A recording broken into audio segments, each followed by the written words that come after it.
Have you ever gotten feedback that says something like, I just didn't connect with the character? Or maybe something like, the character felt a little flat. Flat, that word. Honestly, that is one of the hardest notes to get as an author, as a writer, at least in my experience. So, why do writers do this? I don't know. It happens to good writers all the time. It's happened to me. Usually the problem isn't obvious and you're like, what does that mean? What does it mean that a character feels flat? Because the character makes sense to you, the writer, in your mind, they're fully fleshed, right? You know their backstory. You know what they've been through. You know their motivations. Maybe you even love this character. I've had that happen. But somehow, for some reason, the reader still feels pretty distant from them. They're not connecting. Here's the important part of that. Flat characters are usually not a creativity problem. They're not a sign that you cannot write characters. Most of the time, they are a visibility problem. And you're going like, okay, well, what does that mean?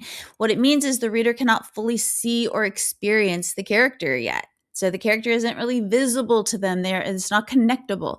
And once you understand why that happens, you can fix it. And you can fix it pretty fast. This video is part of my new series called Diagnosing the Problem, because a lot of writing advice tells you what is wrong, but not necessarily how to recognize the issue clearly or figure out what's actually causing it or how to actually fix it. So in this series, we go a little bit deeper, not with just here's the rule, but with what the problem actually looks like in real writing, why readers respond the way they do, and what practical changes can create immediate improvement in your work. So those are the 3 goals of this Diagnosing the Problem series. If we haven't met before, my name is Melissa Bourbon. I've written more than 35 novels across mystery and magical fiction. And over the years, both in my own revisions and in manuscripts I've worked on with other writers, I see this issue kind of constantly.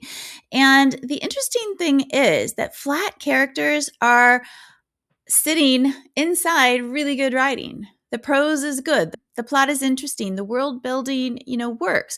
But the reader still feels emotionally disconnected. In a lot of instances, it comes down to the reader watching the character instead of experiencing the story through them. So that character feels flat. Let's look at how we recognize flat characters. Flat doesn't mean boring, and it doesn't necessarily even mean quiet or introverted or subtle. Some of the most compelling characters in fiction are quiet characters. Atticus Finch. Courts are the great levelers. In our courts, all men are created equal. Flatness is about emotional access, the emotional access between that character and the reader. And it happens when the reader understands what the character is doing, but not what it feels like to be with them. Okay, let's look at it like in the wild. Here's what it can look like. The character reacts similarly in every scene, so there isn't differentiation. Their dialogue works, but it could belong to almost anyone when all the characters kind of sound the same. Their voices feel expected. Scenes don't emotionally change when they enter them, when that character enters the scene. Or in your writing, you can describe the character very easily, but struggle to make them feel alive on the page. The scene feels like it's happening around them instead of through them. These are usually the signals, not that the character, again, is weak, but that the reader still doesn't have enough access to that character's internal experience, and so they feel flat. Let's look at a couple of examples. Here's a passage with a flat character. Jenna walked into the kitchen and saw the letter sitting on the counter. She picked it up and opened it. Her stomach tightened as she read the words. "We regret to inform you." She sighed and sat down at the table. "Great," she muttered. All right, let's break that down. Technically speaking, there's nothing wrong with this passage. The writing is clear. The event matters, the reaction makes sense. So all of these things work. But emotionally, it's pretty much on the surface. We see what happened. We see her reaction. She sits down and she kind of mutters to herself, but we don't really experience Jenna.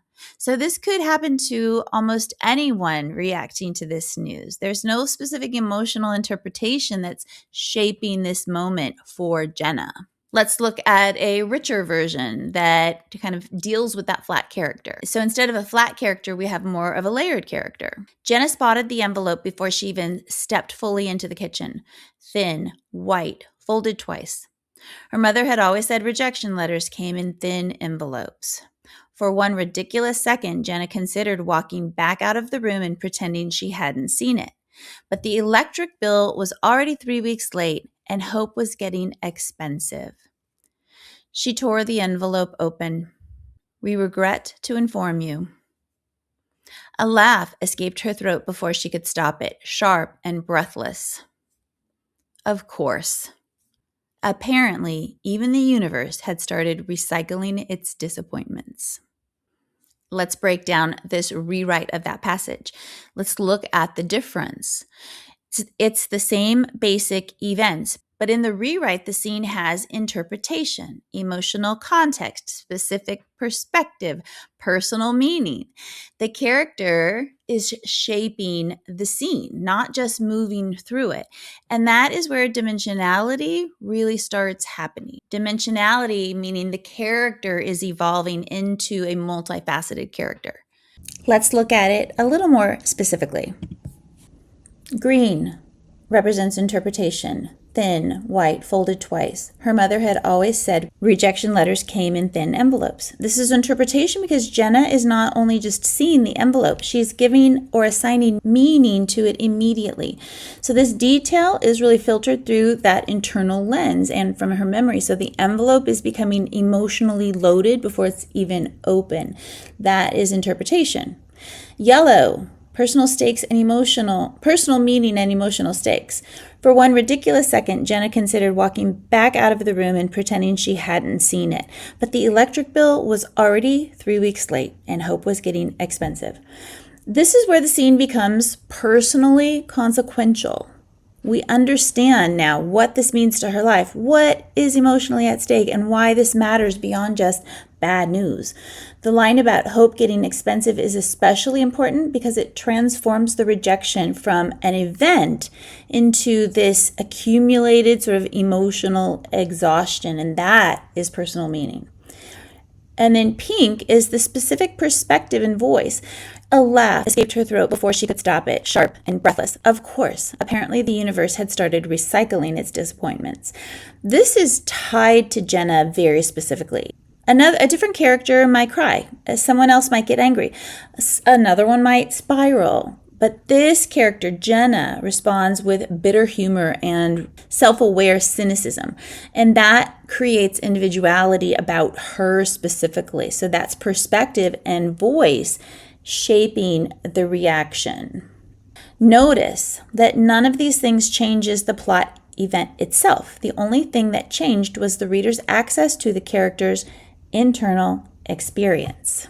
So what's actually causing the flatness? This is where a lot of writing advice kind of, in my opinion, goes sideways because the common fixes are things like add quirks, add more backstory, make the character more unique. Boom, boom, boom. But flatness doesn't really come from a lack of information necessarily. What it is an issue that the reader cannot clearly feel. They're not feeling what the character wants, what they fear, what meaning they're assigning to this moment. The character is just existing, but the internal lens that they are seeing the moment through does not. And without that lens, scenes feel very emotionally external or kind of like out of touch with a barrier. They're observed instead of lived. So why do writers do this? I don't know. It happens to good writers all the time. It's happened to me. Because when we build characters, we often build them from the outside in, and also we have them in our minds. And sometimes it's hard to get that down on the page, and we think we are doing it. We know their history, their personality, their role in the plot, their trauma, their relationships. We have all of this in our minds, but our readers aren't connecting to those notes. They're connecting to the moment to moment experience. And if we don't get those experiences on the page, then that connection is lost. The page becomes immersive for the reader when the character's internal world starts shaping what we see, as in the case of Jenna. That's the shift. We got context, but through her lens. Let's look at some practical ways to sort of fix or address this. This is where your revision really changes the story, where revision really, really matters. Here's the first technique. Define the character's position in the scene. Go into a scene and ask yourself, what does this moment mean to this character specifically? Not broadly, not generally, but specifically. Are they trying to prove something or avoid something or protect something or hide something or earn something? If the moment means nothing personal to that character, then the scene is going to flatten and they are going to flatten. If that's what is happening, add a line, internal or implied, something that is going to reveal what their desire is, or their fear, or their resistance, or their insecurity, or their hope. You've got to give the reader some context by showing us something about this character. It's one layer of meaning, but it can change everything. Okay, second technique is to interrupt the expected reaction. Flat scenes and characters often happen because the character's reactions are too predictable. The character responds in the very most obvious emotional way every single time. And readers are going to stop discovering anything new about that character. That character ceases to be interesting to them because they are so predictable. What do? Ask yourself, what would the expected reaction be in this moment? And then shift away from it. Do something different, not random or, dramatically, but with intention. So let's say, for example, fear is responded to with humor, or anger is responded to with politeness, or sadness becomes like hyper control, or embarrassment turns into defensiveness. So unexpected reactions create texture for that character, and texture creates humanity because we are complicated people. The third technique is to add interpretation, not just events. This is probably the most powerful fix, I think, in this entire video. Readers don't connect most deeply to the things happening, to events. They connect to meaning.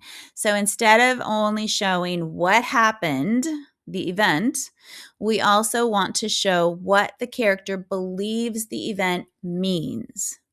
Because that interpretation, what they think that event means, is the thing that's going to reveal something about their identity. So you've got to dig into the meaning and build that into your character. Okay, let's recap. Here's a little checklist for fixing flat characters. Define what the moment means to them. Shift one reaction away from sort of the expected or default. Add a layer of interpretation and let their perspective change the scene. These things can transform a chapter. They can transform a flat character into someone who is well-rounded or who has layers, who has complexity. They can help transform a flat character into a character that is layered and has complexity. Here's the takeaway. Flat characters are not usually missing personality. They are missing presence. The reader can see them. They exist on the page, but they're not fully experienced. Once the reader gains access to the character's internal perspective, like what's going on in their mind, then the story immediately becomes more immersive for the reader. And that is our goal. Nacho decided to join us. If this kind of deep dive craft analysis helps you see your writing more clearly, make sure to subscribe. This series is about diagnosing the actual problem underneath common writing issues, so you can stop guessing during your revision process and hopefully start fixing them. Once your characters feel really dimensional, the next challenge is clarity on the page, because even emotionally rich scenes can lose characters if the reader feels confused or disoriented. That is what I'm breaking down in the next video, why readers get confused in otherwise strong writing and how to fix it. So stay tuned for that. In the meantime, continue this series, Diagnosing the Problem, because small moments shape the reading experience, and you are the architect of that experience. I'll see you in the next video.